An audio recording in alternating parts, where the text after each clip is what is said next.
If you'd like to change the icon that appears on your Salesforce login screen, then stick around for the next 60 seconds and I'll show you how.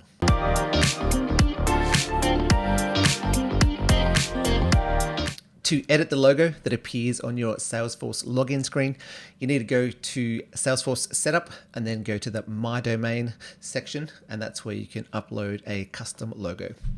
So firstly, go to Salesforce Setup. Then we're going to search for My Domain. Then towards the bottom, there'll be an area where we can edit the configuration. So currently there's no logo file, so we're going to choose one and update that. Just going to go for a simple initials logo.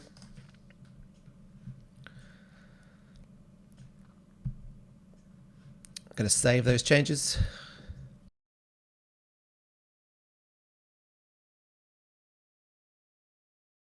Now we've got the new logo that I uploaded sitting on our Salesforce login screen.